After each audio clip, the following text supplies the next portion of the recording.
Bueno, don Dago, usted ha estado viendo las medidas que se han estado tomando, para unos radicales, para otros muy, muy estricta, para otros pues, para la mayoría, dicen que si es por salvar la vida, pues no importa el sacrificio. Pero para eso vamos a poner la foto número 16, don Dago, que es una publicación que hizo el presidente de la República en su cuenta. La foto número 16. El presidente de la República dice lo siguiente, mire, don Dago. Dice, aún así será difícil, dice. Difícil como tomar esta decisión que sé que será impopular, dice. Pero sus vidas y la de sus familias valen más que este cargo, dice, que es prestado. El cargo de presidente para 5 años es prestado. Le pido a Dios que mientras sea su presidente, me permita tomar las mejores decisiones para el pueblo que amo, dice. Hagamos un esfuerzo, será un sacrificio, pero solo son 15 días. 15 días más que valdrán la pena, dice. Quédate en casa, dice. Si usted fuera presidente, don Dago, y le hubiera tocado esta decisión a esta altura, que la curva de los, bueno, que los muertos están apareciendo más, los contagiados están apareciendo más, ¿qué hubiera hecho usted, don Dago? Es una buena pregunta. Y esta nota de Nayib también ofrece la oportunidad para reflexiones importantes. Ocurre que las medidas anunciadas por Nayib son populares. Hay que establecer la diferencia entre la popularidad y lo popular. La popularidad es una construcción ideológica de la radio, de la televisión, que vuelven conocido a un personaje. Por ejemplo, a un futbolista como Messi, que tiene popularidad. Es decir, que mucha gente lo conoce. Pero eso no quiere decir que sea popular. Lo popular es la adopción de un bando. Yo soy popular cuando mi actuación está al servicio de los intereses del pueblo, es decir, de la mayoría de una sociedad. El pueblo es el bloque trabajador, el bloque asalariado. Cuando yo actúo en defensa de esos intereses, soy popular. Yo puedo ser popular sin tener popularidad. Y puedo tener popularidad sin ser popular. Estas medidas anunciadas ayer son populares porque están al servicio de los intereses del pueblo, es decir, de la mayoría. No están al servicio de los intereses de una minoría poderosa que expresan los intereses del mercado, que necesitan romper a como dé lugar la cuarentena. Por eso es popular. Y es discutible. Aquí hay una confrontación, porque todo lo popular genera confrontación, porque frente a lo popular hay siempre una minoría antipopular, pero poderosa. Ahora bien, el cargo. Nayib lo dice muy bien. El cargo es temporal. ¿Y qué es un cargo? Un cargo público, en este caso, es una carga que yo asumo y me hago cargo de esa carga. Cuando yo soy presidente de la República, ese es un cargo que yo asumo formalmente, pero realmente es una carga y yo me hago cargo de esa carga. Asumo la responsabilidad que el cargo implica. Creo que Nayib ha asumido esta carga y está bien que sepa que es temporal, Lo permanente es la persona, es Nayib. Eso de presidente es un cargo, como él muy bien lo dice, que genera responsabilidades. Y en esas responsabilidades, nunca un presidente de la República es presidente para todos. Jamás, jamás. Todo gobierno es el reino de la parcialidad. Yo no soy presidente para todos, pero gobierno con todos. Y yo tengo que definir con quién estoy, para quién trabajo, a quién sirvo. En estas decisiones tomadas por Nayib, eso está muy claro. Ok, don Dago, pero, por ejemplo, usted estuvo viendo, don Dago, la plenaria, la última plenaria, donde unos se trataron un poco fuerte, otros pues apostándole siempre a lo negativo, y cómo se llama, y otros pues tratando de resolver la situación difícil que tenemos. Por ejemplo, le voy a poner un video donde Shafiq Handal Jr. se refiere al presidente de la Asamblea como un dictador legislativo. Pongamos el video número 4.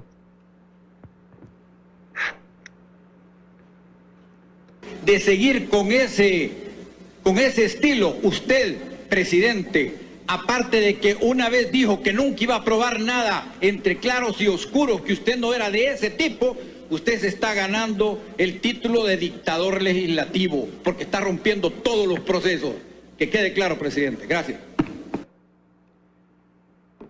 Le voy a poner también el tweet que publicó el presidente después de eso. El video, la foto número 5. Esto dijo el presidente, mire. Shafiq Jr. acaba de llamar al presidente de la Asamblea Legislativa dictador legislativo, dice. Está lleno de dictadores El Salvador, dijo. También le han puesto que es dictador el presidente, ¿va? Todo es dictadura para ellos, se refiere a los del FMLN. Todo, dice. Menos Venezuela y Nicaragua, dice. ¿Cómo ve eso usted, don Dago? El tema de la dictadura y el tema del dictador es un tema muy importante en sociedades como esta en la que vivimos. ¿Hay dictadura en El Salvador? ¿Hay democracia en El Salvador? Sí, hay democracia en El Salvador. ¿Y por qué? Es porque así lo dice la Constitución. La Constitución dice, el gobierno es republicano, democrático y representativo. Esto quiere decir que hay democracia en El Salvador. ¿Y hay dictadura en El Salvador? También. También. ¿Cuál es la fuerza que expresa la dictadura en El Salvador? El mercado. Ahora bien, ¿y qué es una dictadura? ¿Cuándo hay dictadura en una sociedad humana? Hay dictadura cuando una parte de la sociedad impone a la otra parte sus intereses, con independencia de los medios usados para ello. La clave de la definición de dictadura está en la parte final. Porque siempre que uno piensa en dictadura, piensa en una fuerza que captura a las otras personas, que los mata, que los desaparece o que los mete presos. No, ese no es el corazón de la dictadura. El corazón de la dictadura se da cuando una parte impone a la otra sus intereses, aunque sea con mano de seda. Esa es la dictadura perfecta, cuando yo no necesito perseguirte a vos para imponerte mis intereses. En ese sentido, ¿hay dictadura en El Salvador? Sí, claro que sí. Solo hay que acordarse la noche en que el mercado impuso la dolarización aquí en el país. metieron a la Asamblea Legislativa la ley de integración monetaria un día jueves. Al martes siguiente ya era ley, en una puñalada mortal para los intereses del pueblo. Esa es dictadura. Ahora bien, a Nayib lo están acusando todo el bloque de derecha empresarial con sus intelectuales, que consideran que la economía debe estar encima de la salud, es decir, de la vida de las personas. Todo ese bloque está construyendo una figura de dictador. Claro. Ellos saben bien quién es dictador y saben bien qué es dictadura. Pero también están planteando que la cuarentena amenaza los derechos humanos, amenaza las libertades de las personas, amenaza la constitucionalidad. Lo que están haciendo en realidad es construir un caso jurídicamente, para usar o el antejuicio o el artículo 131, número 20, que tiene que ver con las funciones de la Asamblea Legislativa. Por eso están construyendo ese caso. Y es razonable, es razonable. Este es el bloque que considera que la vida de millones de personas en el país no vale nada. Y es un bloque que además no entiende ni acepta que la economía necesita salud y que la salud no solo implica la salud de las personas, sino la salud de la misma economía. Esto no pasa muy fácilmente por la cabeza de todos ellos. Don Dago,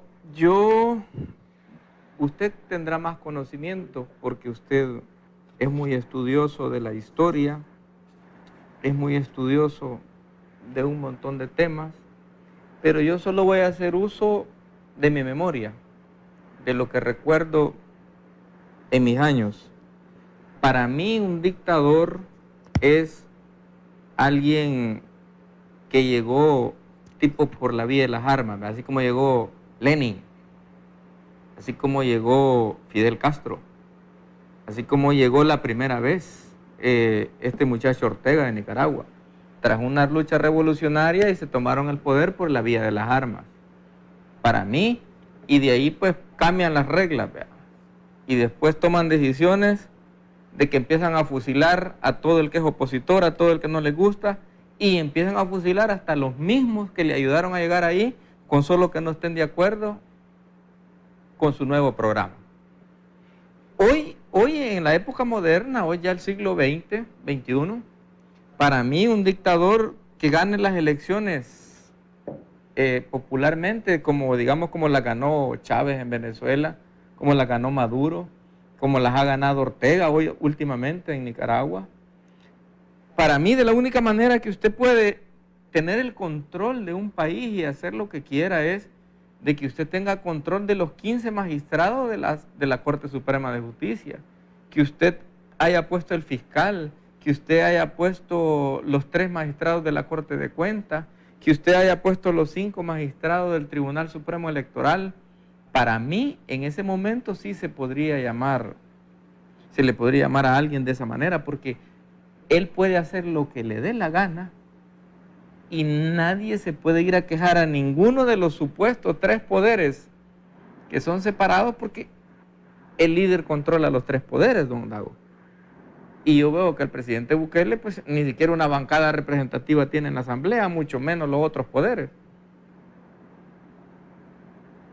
En realidad, en la historia, cada país construye el régimen político que decide construir. Esto quiere decir que construye el tipo de democracia que el pueblo necesita en cada momento. En realidad, Puede haber una democracia electoral, que es la democracia que existe en El Salvador. ¿Se entiende? Siguiendo los pasos de Washington, que en un país hay democracia si hay elecciones, si la gente vota, si hay diputados, si hay alcaldes, etcétera. Esa es una democracia electoral. Ese tipo de democracia no comprende democracia económica. No comprende la democracia de los trabajadores, la democracia en la participación del proceso de toma de decisiones importante para un país. ¿No entiendes? No hay democracia en el acceso a la salud, por ejemplo. El pueblo tiene derecho a la salud, pero no tiene salud. Es democracia electoral. En realidad, la democracia es una forma de Estado en donde se organiza la supremacía de la mayoría sobre la minoría. La supremacía de la mayoría sobre la minoría. Y esta democracia nace históricamente en una sociedad de esclavos. En Atenas, en un lugar llamado Atenas, en donde el 90% eran esclavos y menos del 10% eran libres. Fueron esta minoría la que inventó la palabra, el poder del pueblo. Pero el pueblo eran ellos, era esta minoría. Por eso Platón puso en el frontispicio de la entrada de la academia, que así se llamaba su colegio: nadie entra aquí si no sabe matemáticas. Élite, era la élite intelectual, una minoría. Es decir, cada pueblo va construyendo su propia democracia. Ojo, pero al mismo tiempo no hay que ignorar la relación entre democracia y dictadura. El problema de nosotros, Will, gente como nosotros, que no nos han enseñado a pensar de manera compleja. A uno le enseñan que la vida no tiene nada que ver con la muerte, por ejemplo. Que lo justo no tiene que ver con lo injusto. Que el principio no tiene que ver con el fin. Y que la democracia no tiene que ver con la dictadura. Por ejemplo, cuando Pinochet en 1973 del sangriento golpe de Estado, en nombre de la democracia. Mira, en nombre de la democracia. Así lo reconocieron los Estados Unidos y otros gobiernos democráticos en medio de la gran matanza. Y la constitución actual de Chile es la constitución democrática de esa dictadura. Todo esto tiene su enorme complejidad. Ahora bien, la violencia. ¿Y en una elección hay violencia? Sí. ¿Hubo violencia en el triunfo de la Revolución Cubana dirigida por Fidel? Sí. ¿Y en la Revolución de Octubre dirigida por Lenin? Sí. ¿Y a dónde no hay violencia? El mayor acto de violencia es la concepción. Porque violencia es la fuerza que rompe un equilibrio anterior. Esa es la violencia. Con un gran valor histórico. En esta ley de integración monetaria que impuso la dolarización, gigantesca violencia. Increíble violencia. Vivimos con la violencia. Y la misma democracia lleva en sus entrañas esa violencia. Don Dago, y así hablando, como decimos aquí en Oriente, a calzón quitado, como decimos acá, hablando claro, ¿usted ve algún rasgo o alguna manera, alguna forma, porque le están metiendo en la mente a la gente que el presidente Bukele es un dictador. Correcto. ¿Ve Sí. usted con lo contrabalance que hay de poderes, así como está distribuido el poder legislativo, ejecutivo y judicial, ve usted que se podría ser dictador así como está ahorita la cosa en el país? Excelente pregunta, Will. Si uno mira las funciones del presidente de la República establecidas en la Constitución, se da cuenta que es un poder abundante en manos de una persona. ¿Y por qué?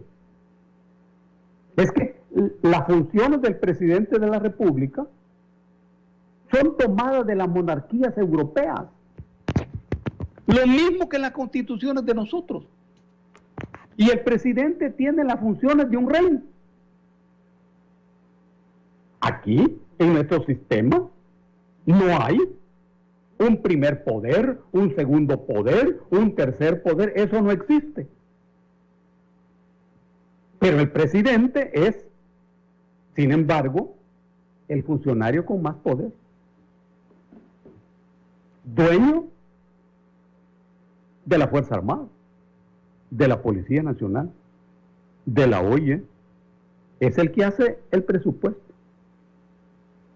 Tiene un ejército político de más de 300,000 personas. Es el que dirige las relaciones exteriores. Es el que firma la paz, el que celebra los tratados. Es el que hace la ley. Es decir, el que tiene la varita mágica, así como las hadas madrinas de los cuentos europeos, la varita mágica que se llama sanción. Sanción. De la Asamblea Legislativa no salen leyes, salen decretos. Y es el presidente el que toca ese decreto con su varita mágica y la hace ley. Gran poder. Claro, hay que usar ese poder y hay que usarlo bien. Nayib usa ese poder y no lo usa totalmente. No lo usa totalmente. En ningún momento como hoy, eso que se llama institución ha funcionado con tanta maravilla. El juego entre el poder ejecutivo y el poder legislativo en estos días ha funcionado mágicamente. El presidente veta. ¿Y eso lo puede hacer el presidente? Claro que sí. El presidente mueve la Fuerza Armada y lo puede hacer, y él no es el comandante. Y no es el jefe de la Policía Nacional. Eso está en la Constitución. Él usa el poder. Eso sí. Claro. Pero además, usa el poder de toma de decisiones sin someterse a las grandes cúpulas empresariales. Los anteriores presidentes de este país han sido siervos y esclavos de las cúpulas empresariales. Han bajado la cabeza ante el discurso de los señores. Aquí no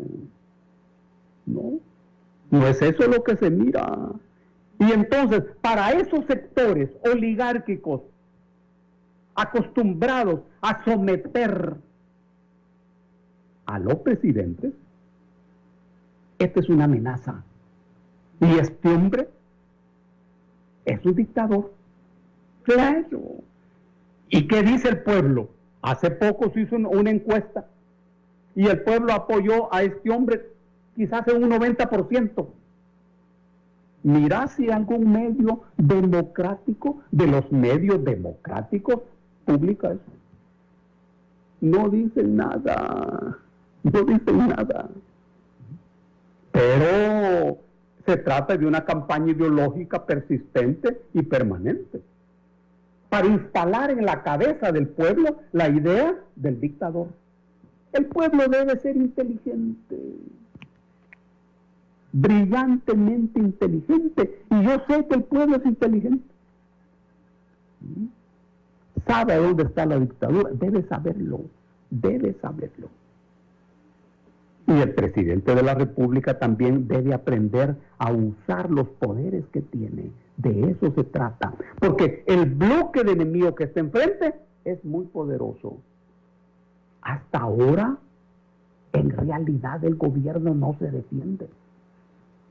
No se defiende como podría serlo y como debería serlo y como necesita hacerlo. Sin duda, en la próxima semana sí lo hará. Don Dago, usted fue diputado una vez, ¿verdad? Sí. Bueno, usted ya estuvo ahí en otro momento. Hay diferentes momentos históricos diferentes. Usted estuvo en otra época muy diferente a la que estamos ahorita en la Asamblea. Pero usted que estuvo en esa época y sabe el poder que tiene la Asamblea Legislativa cuando se juntan los diputados, cuando se unen, que unidos forman 56 votos, mayoría calificada. En este caso Arena y Frente ahorita lo tienen 60 votos entre los dos, 37 uno y 23 el otro. Tienen 60, tienen todavía 4 votos más de lo que necesitan para tomar cualquier tipo de decisión en este país. Pero yo, don Dago, cuando usted dice que el gobierno es que tiene más poder, pues yo digo que el que tiene el verdadero poder en este país y el más poder que todos es la Asamblea Legislativa. Y le voy a explicar por qué. La Asamblea Legislativa elige los 15 magistrados de la Corte Suprema de Justicia. La Asamblea Legislativa elige los 5 magistrados de la Sala de lo Constitucional. Para elegir la Sala de lo Constitucional se ponen de acuerdo Arena y FMLN, y de los 5 magistrados, Arena agarra 3 y FMLN agarra 2 porque tiene menos diputados. Y así se reparten todas las salas. Así se reparte en el Tribunal Supremo Electoral. Así se reparte en la Corte de Cuentas y así se reparte en la Fiscalía. Arena agarra la cabeza, que es el fiscal general, y el FMLN agarra el adjunto, que es el segundo después del fiscal. Nos vamos a la Corte de Cuentas, Arena se agarra 2 magistrados y al FMLN le da 1. Nos vamos a la Procuraduría, pues como Arena le da los votos para poner la cabeza principal del fiscal, Arena le da los votos al frente para que pongan la cabeza principal de los derechos humanos y también de la Procuraduría General de la República, donde cobran las cuotas alimenticias. ¿Quién hace todo eso y quién distribuye todos esos poderes y quién tiene el control de todos esos poderes? La Asamblea Legislativa, porque ellos eligen, ellos ponen su gente de confianza de cada partido. Si usted puede ver en qué partido trabajaba, incluso ese es el más descarado de los descarados, este nombramiento, Apolonio. Ese trabajaba en la fracción del FMLN dentro de la Asamblea Legislativa.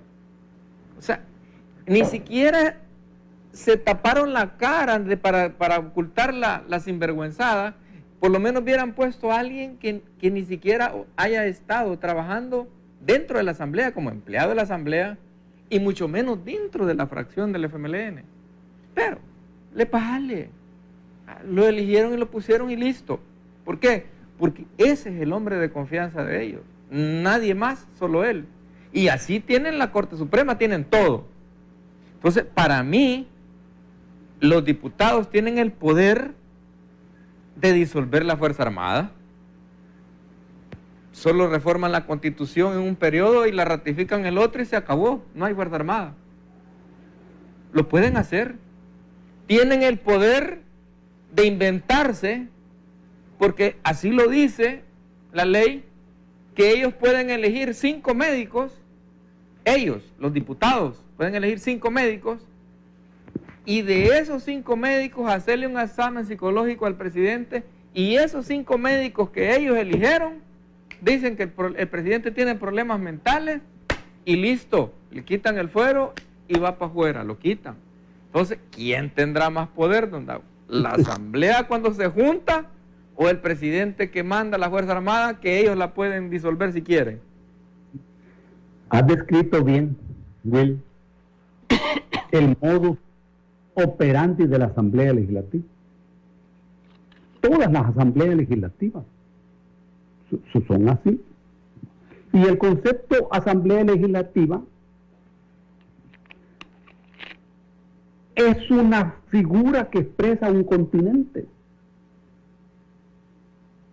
que en realidad tiene un contenido real, que son los partidos políticos. Uno habla de la Asamblea Legislativa, pero en realidad son los partidos políticos. Y estos partidos políticos son los dueños del aparato del Estado. Son los partidos políticos, no es la Asamblea, en absoluto, son los partidos.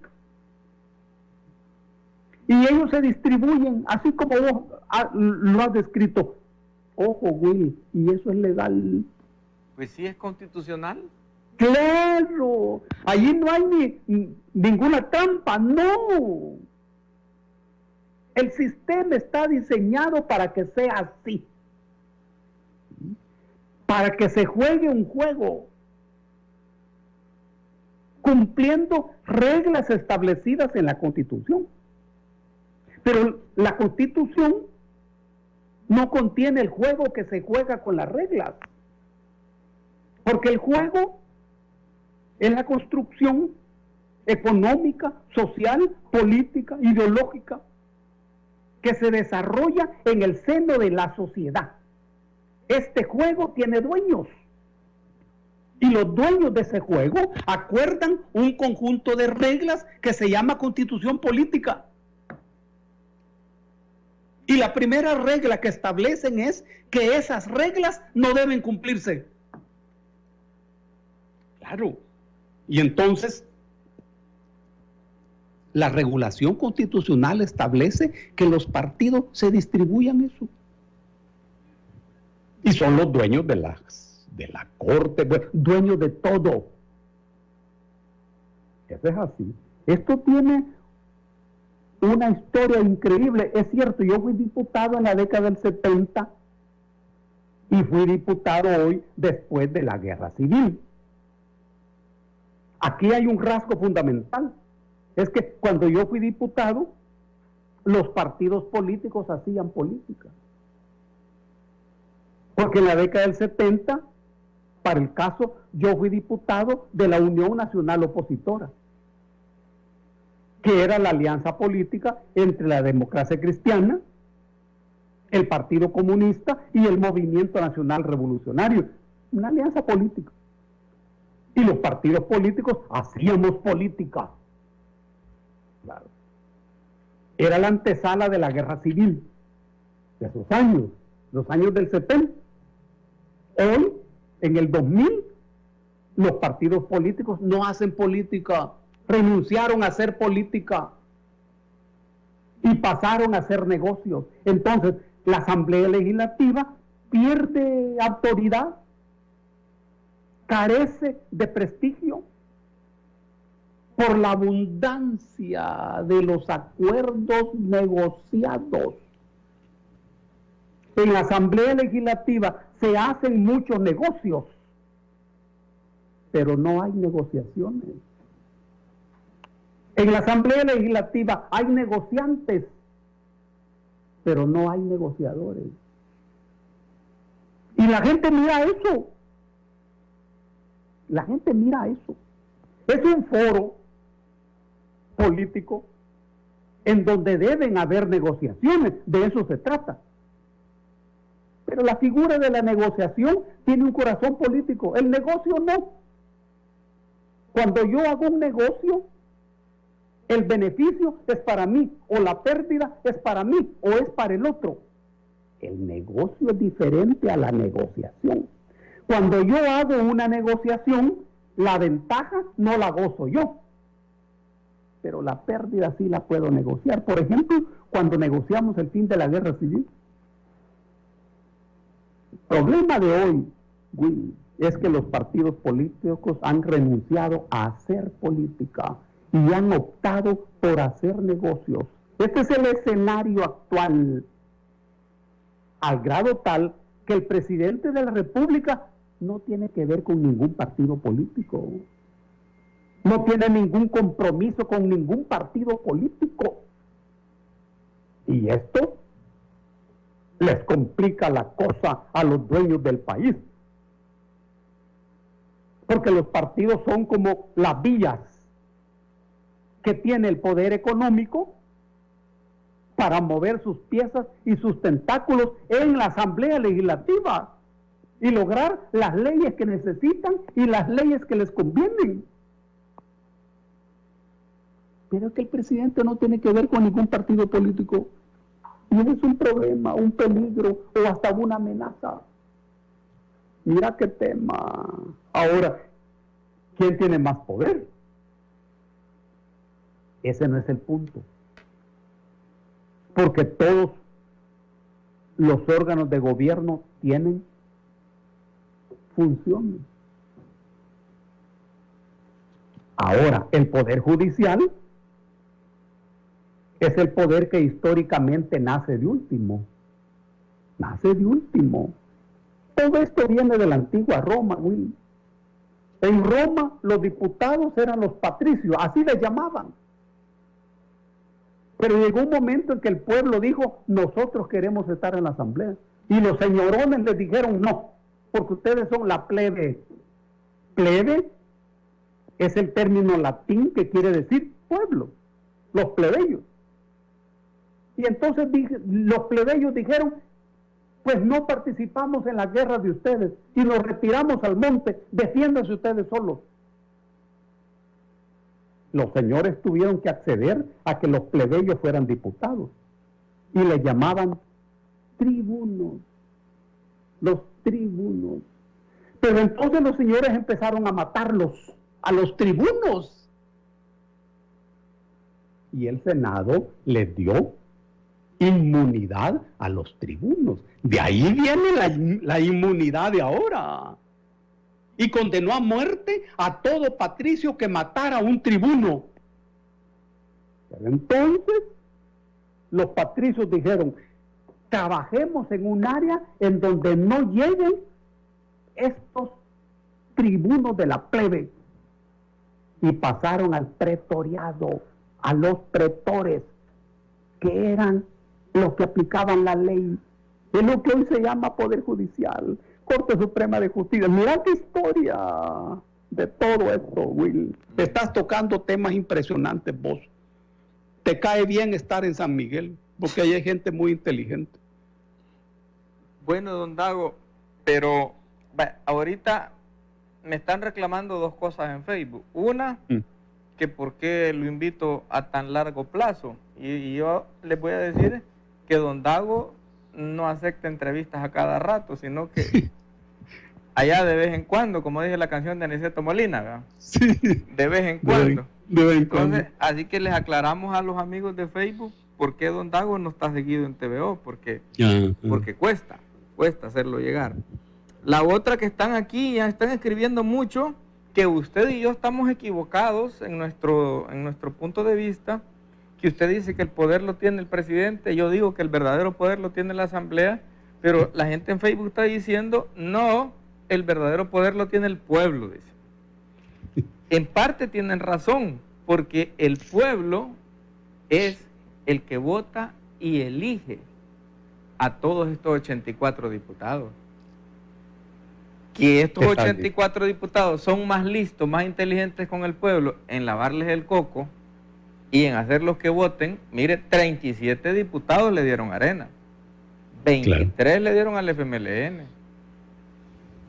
Entonces, sí, el pueblo tiene el poder porque ellos los tienen a los 84 ahí, pero no saben usar el poder porque se dejan lavar el coco. No sé si en el 2021 se lo van a dejar lavar otra vez. Pero expliquémosle esto a los amigos de Facebook, porque aquí están molestando que el verdadero poder son ellos, dice el pueblo. Está bien. Es un tema de gran importancia, que arranca con una pregunta. ¿Y qué es el poder? ¿Y para qué sirve el poder? Y luego, ¿quién tiene el poder? Poder es una relación social basada en la diferencia de recursos que sirve para cambiar la realidad o para impedir que cambie. Es decir, que no todo poder es progresista. Hay un poder conservador para impedir que una realidad que beneficia a una minoría cambie y pase a beneficiar a una mayoría. Para impedir eso se necesita poder. Pero además, para lograr que el poder beneficie a la mayoría, también se necesita conflicto. En todo esto hay conflicto. Poder, una relación social, es decir, que el poder solo tiene que ver con los seres humanos. Solo los seres humanos tenemos poder. Los otros animales tienen fuerza. La naturaleza tiene fuerza, pero no poder. Porque el poder es una relación social que se opera entre personas. Ahora, hay diferentes clases de poder. La madre del cordero de los poderes es el poder político. Pero hay un poder espiritual, poder intelectual, poder económico, poder cultural. El poder, más poder de todos, es el conocimiento. Ahora, al pueblo se le dice que es el soberano. Por todos lados, en todos los discursos, oí vos que se dice el soberano, el pueblo. Se está diciendo que el que tiene el poder es el pueblo. Esto hay que verlo con lupa. Hay que verlo con lupa y con detenimiento. Porque si el pueblo tuviera poder, esto querría decir que si el poder que tiene el pueblo es poder político, esto significa que el gobierno que gobierna un país gobierna de acuerdo a los intereses de la mayoría, que ese es el pueblo. Si el gobierno gobierna de acuerdo a los intereses de una minoría, pues entonces no es el pueblo el que tiene el poder, sino que es la minoría. Una minoría. Tiene poder económico, poder ideológico, poder espiritual y poder político. Por ejemplo, hay sociedades en donde los pobres piensan como ricos. Aunque trabajan como pobres, duermen como pobres, beben como pobres, se visten como pobres, hacen el amor como pobres, rápido y nervioso, pero piensan como ricos. ¿Quién tiene el poder? Ese pobre que piensa como rico siendo pobre, o el rico que no piensa nunca como pobre. Ahora bien, es cierto que el pueblo es el que vota en las votaciones, pero no es el pueblo el que elige. El pueblo vota.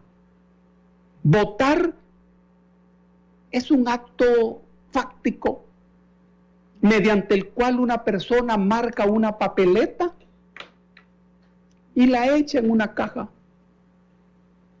Cuando el pueblo hace eso, se está definiendo como un actor político. Y el actor político es lo que hace, lo que el jefe y el poder le indica hasta el más mínimo detalle. Esto viene del teatro. Por eso es que cuando vos vas a votar, incluso en la caseta de votación hay un crayón Y vos debes de marcar la papeleta con ese crayón. Si lo haces con otro lápiz, te lo pueden anular, porque sos actor político. Estás votando, pero no estás eligiendo. No estás eligiendo. Los que eligen no necesitan votar. Los que eligen son los que tienen el poder, de verdad el poder. Ahora bien, para el pueblo el poder es una construcción. Debe construirlo el pueblo a través de su organización, a través de su conciencia, a través de su formación y su capacitación política. El pueblo necesita poder político para que sus intereses sean los intereses que el gobierno ejecuta a través de sus políticas. No te creas esa historia de que el pueblo es el soberano. La Constitución de nuestro país no dice que el pueblo es el soberano, en ningún artículo. ¿No? Dice, El Salvador es un Estado soberano. Estado, es el Estado el soberano, no es el pueblo. Y dice, la soberanía, dice, reside en el pueblo. Y vaya a saber qué santos es eso de la soberanía residiendo en el pueblo. No te dice que el pueblo es el soberano. Mira qué tema, brillante tema. El poder hay que construirlo. Nadie te lo regala, nadie te lo da. Y incluso no se puede comprar.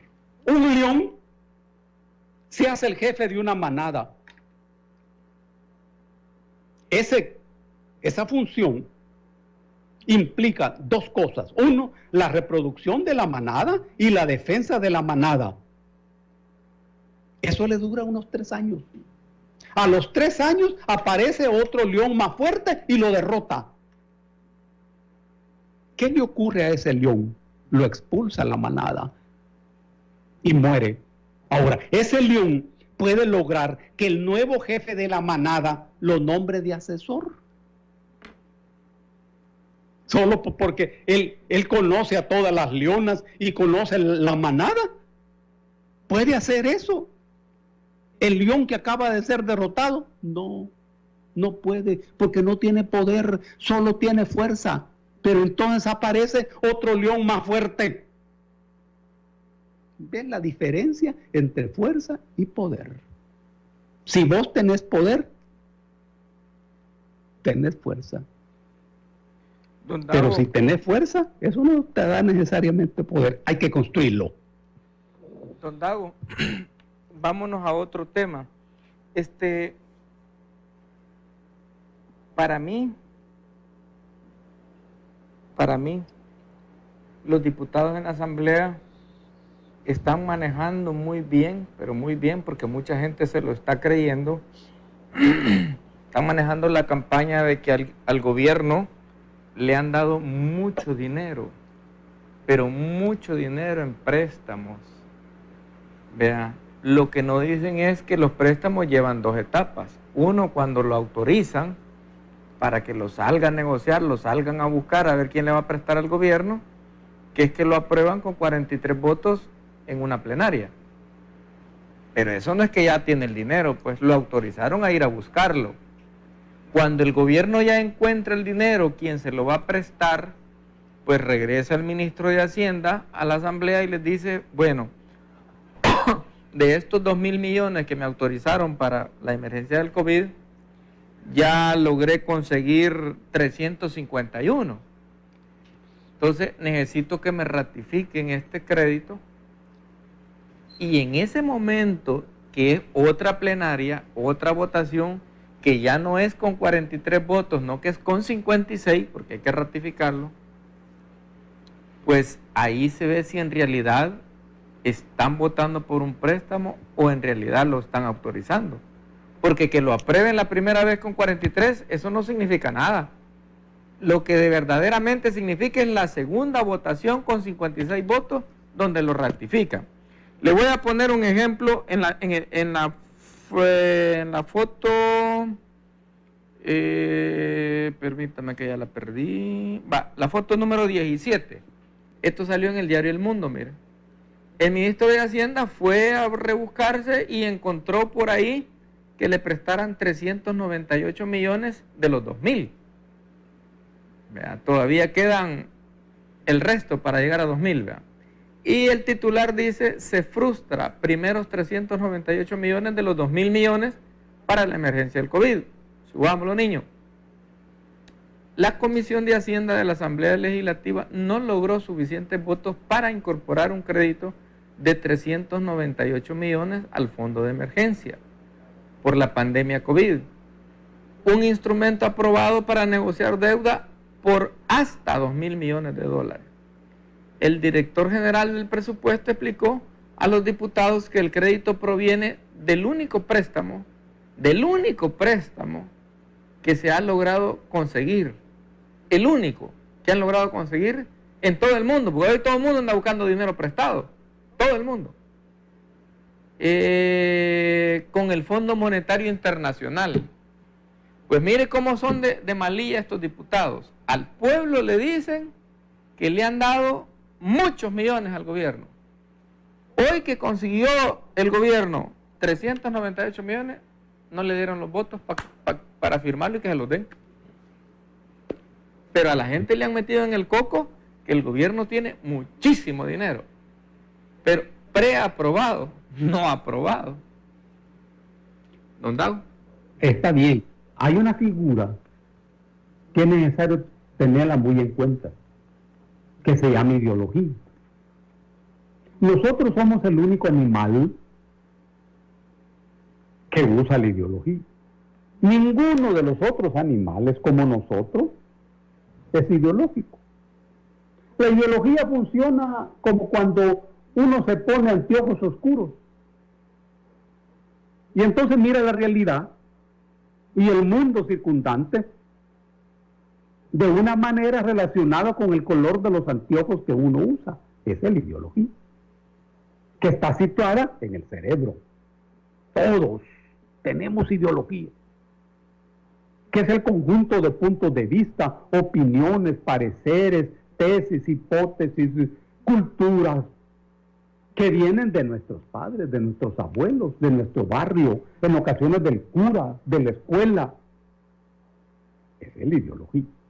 Ahora bien, en una sociedad, la ideología más importante y la dominante es la de los sectores poderosos. Hace años, la ideología dominante la ponían en el país los cafetaleros, porque ellos eran la clase dominante. Hoy, eso se ha movido, porque en la sociedad salvadoreña no hay un grupo económico y político que sea dominante. Esta es una característica que está a la base de la crisis del país. Los grupos están más o menos equiparados. Ahora bien, ¿y de dónde viene el control ideológico entonces que siempre hay? Viene del mercado. Porque en la economía neoliberal que domina la sociedad salvadoreña, el rey y la reina es el mercado capitalista, que controla el aparato del Estado, controla el gobierno, controla la educación, controla la economía, controla el medio ambiente. Y las ideas que hay en la cabeza vienen de la cabeza del mercado. Ahora bien, en este momento hay una feroz campaña ideológica para que en la cabeza del pueblo se construya un mundo dentro del cual hay un dictador, hay un presidente que tiene mucho dinero, del cual no da informes completos. Hay una política que en nombre de la salud reprime al pueblo. Todo esto es un planteamiento ideológico. Y hay toda una campaña ya hoy definida en contra de la cuarentena. Este bloque ideológico es el que piensa que la salud debe estar debajo de la economía, que primero es la economía y después la salud de las personas, después la salud de las personas. Es la misma filosofía de Donald Trump en los Estados Unidos. Y hay que ver lo que les está pasando. Claro, en los Estados Unidos están muriendo los negros y los emigrantes, así como nosotros. La gente más pobre de la sociedad estadounidense. Ahora, esta es una campaña política y una campaña ideológica, según el cual el Ejecutivo tiene dinero. Claro, aquí hay un problema político delicado que tiene que ver con la deuda. ¿Hasta dónde el país va a endeudarse? ¿Hasta dónde conviene hacerlo? Ahora, para este bloque es fundamental que el gobierno fracase en su política ante el virus del coronavirus. Que fracase, que se hunda. Porque si el gobierno fracasa, los partidos calculan que pueden sobrevivir a las próximas elecciones del 2021. Porque pueden ser como los héroes. Los héroes. Yo pienso que en eso se están equivocando. En todo caso, cuando hablamos de $2.000, $2.000 millones y $1.000 millones, esos son acuerdos tomados por la Asamblea Legislativa. Cuando hablamos de una ley de cuarentena, eso ha salido de la Asamblea Legislativa con los votos correspondientes. Son los partidos los que están aprobando eso. Y no tener razón. Lo que están haciendo es autorizando al gobierno para buscar el dinero. Y en este momento no hay nada más difícil que eso. Pero ciertamente se necesita dinero. Y en un mercado peleado, porque hoy hasta Estados Unidos y hasta Rusia andan buscando dinero prestado. Por supuesto, pero en el mundo de hoy hay que saber que ha habido un cambio profundo en la correlación de fuerzas. Estados Unidos ya no es el imperio hegemónico. Ha perdido esa condición dentro de un proceso. Hoy, los centros de poder hegemónicos están situados en lo que se llama Eurasia. Y no solo estamos hablando de Rusia y China, estamos hablando de Eurasia, que es una noción geopolítica del planeta. Ya no son los Estados Unidos. Eso nos obliga a nosotros a mirar más atentamente la geografía planetaria y la geopolítica planetaria. Como nunca antes, hoy es necesario saber geografía y saber geopolítica para saber a dónde están los amigos que te pueden ayudar y a dónde están los enemigos que tenés que evitar. Ve qué complejo. Bueno, don Dago, ya prácticamente concluimos nuestra entrevista. Le regalo el tiempo que quiera para mandar saludos como usted tiene acostumbrado. Aquí en Facebook están un montón de señoras celosas. A mí no me ha mandado saludos don Dago. Así que o algún mensaje que usted quiera mandar a la población con esto de la pandemia, pues ¿cómo no? Tiene el tiempo disponible para hacerlo. Sí, saludamos a la gente bonita de Sonsonate. Cuídense de esos calores. Traten de tomar bastante agua de coco. Solo agua de coco. Y cumplan, por favor, las recomendaciones. No hay que salir a la calle si no es necesario. Desde mañana hay una programación de salidas a la calle. Para nosotros es cosa de vida o muerte la distancia social, porque no tenemos ciencia ni tenemos tecnología. Y entonces este nivel preventivo nos ayudará tremendamente, porque ya en la fase curativa el tema se nos complicará. El éxito de esto depende del pueblo. Y el pueblo no debe ser víctima de las campañas ideológicas. No debe ser víctima de eso, porque el pueblo debe saber que si esto falla, los muertos van a salir del pueblo, no van a salir de los oligarcas. Ellos tienen sus casas a donde retirarse. Así como pasaba en siglos pasados en Italia. Hay un tipo llamado Boccaccio que escribió un libro que se llama el Decamerón, donde hay una serie de cuentos. ¿De qué se trataba eso? Que en el marco de una pandemia allí, la gente con dinero se retiró al bosque, donde había oxígeno y buen ambiente, y ahí empezaron a contar sus historias. Y este joven, Boccaccio, eso lo puso en un libro que se llama Decamerón. Búsquenlo y traten de leerlo en estos días de cuarentena. No pierdan su tiempo. Lean encarnizadamente. Un abrazo para todos y para todas. Y vos, Will, cuídate de esos grandes calores. Muchas gracias, don Dago. Que Dios me lo bendiga. Cómo no, gracias.